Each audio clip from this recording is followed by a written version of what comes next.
రేపేం జరుగుతుందో తెలియదు కానీ ప్రస్తుతానికైతే ఎఫ్ఐఆర్ అయితే జరిగిందిగా, ఎఫ్ఐఆర్ అయితే చేశారు కదా. కానీ 4 రోజులు అవుతుంది, అసలు ఏమి ముందుకు కూడా పోతలేదు కదా. లేదు, దొరకట్లేదు. అతన్ని అరెస్ట్ చేయాలి లెక్క అయితే.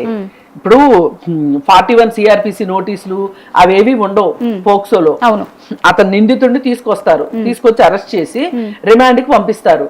అప్పుడు 60 రోజుల లోపల లేదు 90 రోజుల లోపల ఛార్జ్ షీట్ వేసే వరకు రిలీజ్ చేయకూడదు అనేది పోక్సో దీంట్లో ఉంటది.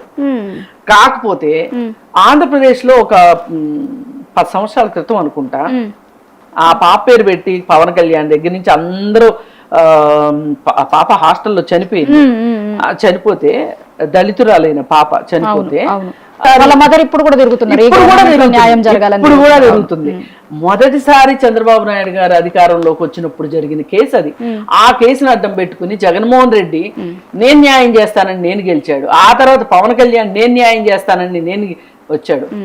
చివరికి ఆ కేసులో కూడా ఇట్లాగే 3 రోజులకో 4 రోజులకో బెయిల్ దొరికింది. మామూలు పరిస్థితుల్లో అయితే పోక్సోలో అంత త్వరగా బెయిల్ ఇవ్వరు. ఎందుకంటే పోక్సో కేసు అంటే మైనర్ బాలిక పైన జరిగే విషయం కాబట్టి వీళ్ళు ఈ నేరం చేసిన వాళ్ళు బయటకు వచ్చి ఇన్ఫ్లుయెన్స్ చేస్తారు, సాక్షుల్ని భయపెడతారు, లేదు అలాగే బాధితుల్ని కూడా భయపెడతారు బాధితురాల్ని అనే ఉద్దేశంతో ఛార్జ్ షీట్ వేసే వరకు బెయిల్ ఇవ్వకూడదు అనేది రూల్.